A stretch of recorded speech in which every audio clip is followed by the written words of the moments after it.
2024 లేదా 25లో డిగ్రీ లేదా బీటెక్ చదివారా? సాఫ్ట్‌వేర్ జాబ్ కోసం ఎదురు చూస్తున్నారా? అయితే కోడ్ జ్ఞాన్ 100 డేస్ కోర్సులో చేరండి. జాబ్ సాధించండి. సో, ఇప్పుడు లేటెస్ట్‌గా టీసీఎస్ చెప్పిన ఈ అనౌన్స్ చేసిన విషయం ఏంటండి? సో, టీసీఎస్ ఏఐ ఏజెంట్స్‌ని ఇంప్లిమెంట్ చేస్తున్నారు వాళ్ళ వర్క్ ఫోర్స్‌లో.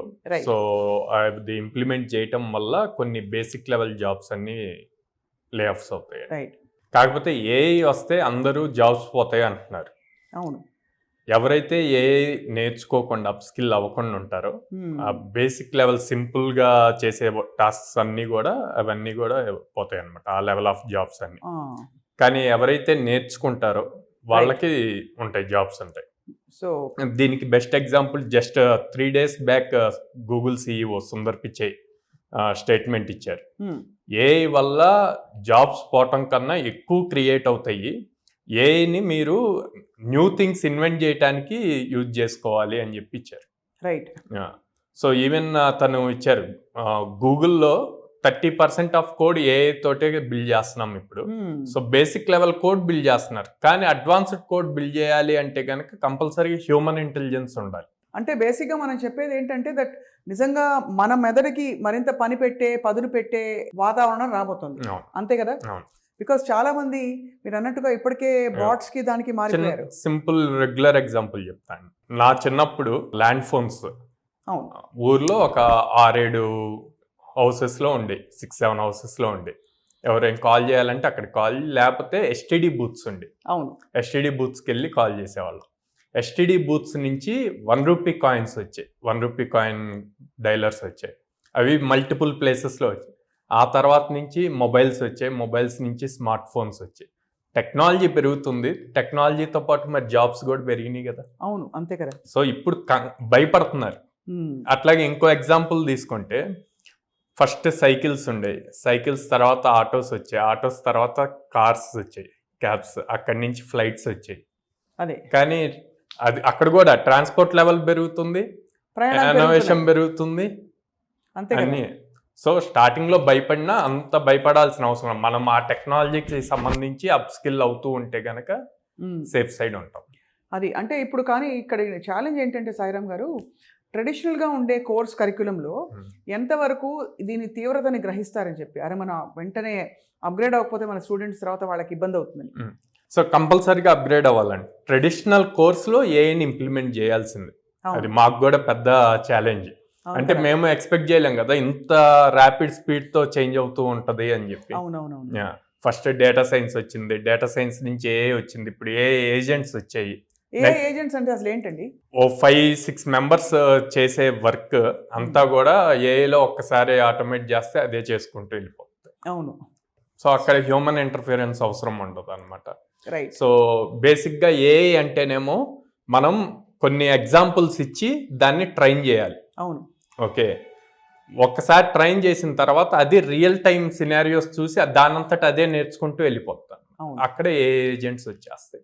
సో మరి రాబోయే రోజుల్లో అంటే ఎలాంటి వాళ్ళకి, ఏ జాబ్స్లో ఉండే వాళ్ళకి కొంచెం సవాల్ అవుతుంది, ఇది ఛాలెంజ్ అవుతుంది? సో బేసిక్గా receptionist jobs, data entry jobs, career స్టార్టింగ్లో సాఫ్ట్వేర్ ఇంజనీర్స్ ఉంటారు కదా, టెస్టింగ్ జాబ్స్.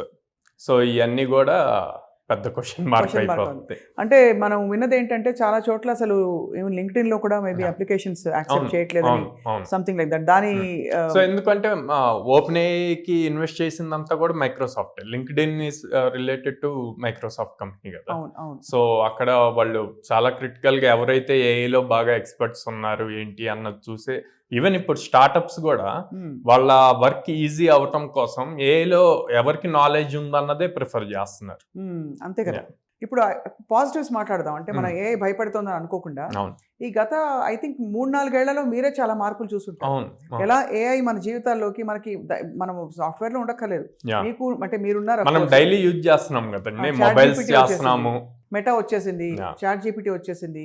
ఇప్పుడు ఇదివరకు చాలా కష్టపడి క్రియేట్ చేసే ప్రెజెంటేషన్స్ కావచ్చు, నోట్స్ కావచ్చు, ఇవన్నీ కూడా మనకి ఈజీ వచ్చేస్తుంది ఈజీలీ. అండ్ ఏదైనా మీటింగ్స్, ఆన్లైన్ మీటింగ్స్ కి అటెండ్ అయితే ఆటోమేటిక్ గా నోట్స్ క్రియేట్ అయిపోతుంది, మనం గుర్తు పెట్టుకొని మళ్ళీ నోట్ చేసుకోవాల్సిన అవసరం లేదు. ఇది వరకు మినిట్స్ ఆఫ్ ద మీటింగ్ అని రాసుకునేవాళ్ళం, అదంతా అవసరం లేకుండా డైరెక్ట్ గా ఏఐ త్రూ వచ్చేస్తుంది. మీటింగ్ క్లోజ్ అవ్వగానే. చాలా కన్వీనియన్సెస్ అయితే వచ్చాయి. అయితే ఇలాంటి పరిస్థితుల్లో మరి మీరు అన్నారు బేసిక్ లెవెల్ జాబ్స్ అవసరం ఉండదని.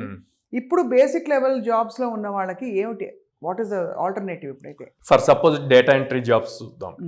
డేటా ఎంట్రీలో వాళ్ళు ఎక్కువగా ఎక్సెల్లోకి డేటా ఎంటర్ చేస్తూ ఉంటారు. దాని నుంచి కొన్ని చాట్స్ ఇట్లాంటివి బిల్డ్ చేసి అనాలిసిస్ ఇస్తూ ఉంటారు. దీనికి నెక్స్ట్ లెవెల్కి వెళ్ళాలి అనుకుంటే లైక్ పవర్ బిఐ, ట్యాబ్లో ఇలాంటి టూల్ నేర్చుకొని ఆ టూల్కి సంబంధించి ఈ ఎక్సెల్ ఫైల్స్ని డైరెక్ట్గా ఏఐలోకి అప్లోడ్ చేసి ఆ కమాండ్స్ ఎలా, ప్రాంప్ట్స్ ఎలా రాయాలి అన్నది నేర్చుకోవాలి. నేర్చుకుంటే ఇక్కడ 4 members చేసే వర్క్ అంతా కూడా 1 or 2 members అయిపోతుంది. అవును. కాబట్టి అంటే అది ఆబ్వియస్లీ అక్కడ సర్వైవల్ ఆఫ్ ద ఫిట్టెస్ట్ అని ఏమైనా ఉంటుందా? అంటే అందులో కూడా అప్స్కిల్ చేసిన వాళ్ళలో కూడా బాగా మంచిగా అప్లై చేసే వాళ్ళకి అది ఎప్పుడు ఉంటది కదండి. మనం హైరింగ్ చేసేటప్పుడు మీకు చాలా పెద్ద సవాల్ కదా సాయిరామ్ గారు.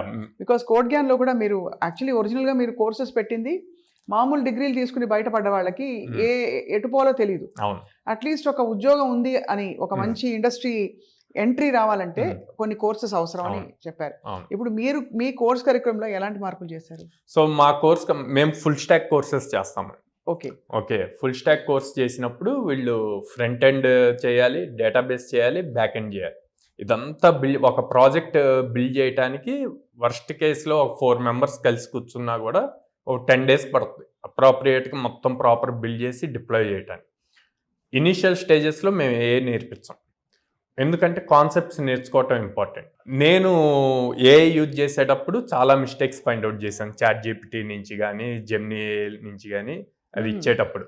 సో అది మళ్ళీ మనం రెక్టిఫై చేసుకొని ప్రాపర్గా చెక్ చేసుకొని దానికి ఇది కాదు ఇట్లాగా రాంగ్ ఇచ్చారు, ఇది కరెక్ట్ ఆన్సర్ అంటే అది మనల్ని అప్రిషియేట్ చేస్తుంది.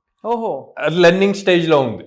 అవునవును. సో మనం ఫస్ట్ నుంచే స్టూడెంట్స్కి ఇప్పుడు కెరీర్ స్టార్ట్ అవుతున్న వాళ్ళకి ఏఐ నేర్పిస్తే గనక వాళ్ళు బ్లైండ్గా ఫాలో అవుతారు. రైట్. ఓకే, అలా బ్లైండ్గా ఫాలో అయినప్పుడు రేపొద్దున లాజికల్ థింకింగ్ అన్నది వాళ్ళకి రాదు, అసలు రాదు, డంబ్ అయిపోతారు. అంటే క్వశ్చన్ చేసే అబిలిటీని కోల్పోకూడదు. అవును. సో ఫస్ట్ అసలు వాళ్ళు బేసిక్ ప్రోగ్రామింగ్ అన్నది నేర్చుకోవాలి. నేర్చుకొని ప్రాజెక్ట్ ఇంప్లిమెంటేషన్ అప్పుడు ఏఐ హెల్ప్ తీసుకోవచ్చు అనమాట ఆబ్వియస్లీ. కానీ ప్రతి ఫ్రెషర్కి ఇంటర్వ్యూ క్లియర్ చేయాలి అంటే గనక కోడింగ్ అన్నది చాలా ఇంపార్టెంట్. రీసెంట్గా మార్గన్ స్టాన్లీ పెద్ద ఎంఎన్సీ అనమాట. సో వాళ్ళు ఈ ఏఐ వచ్చి స్టూడెంట్స్ ఇలా చేస్తున్నారని చెప్పి 24 hours హ్యాకథాన్ కండక్ట్ చేశారండి. ఓకే, ఈ 24 hours హ్యాకథాన్లో బేసిక్గా ఏముంటుంది అంటే ఏదైనా నెట్లో ఏదైనా యూజ్ చేసి వాళ్ళు ఇచ్చిన ప్రాబ్లమ్ స్టేట్మెంట్కి సొల్యూషన్ ఇవ్వాలి. ఇప్పుడు వీళ్ళు పెట్టిన కండిషన్ ఏంటంటే అందరూ ఏఐ యూజ్ చేసి అందరూ సాల్వ్ చేస్తున్నారని చెప్పి no internet connection. Internet connection ఉండదు. మన ఓన్గా ప్రాబ్లమ్ స్టేట్మెంట్ అర్థం చేసుకొని ప్రతి లైన్ టైప్ చేసి బిల్డ్ చేయాలి 24 hours. ఇక్కడ రియల్గా ఎవరికి కోడింగ్ వచ్చు అన్నది బయటపడిపోతుంది. ఆబ్వియస్లీ హ్యాకథాన్స్ లో విద్యార్థుల టాలెంట్ చాలా అంటే బాగా బయటపడుతుంది.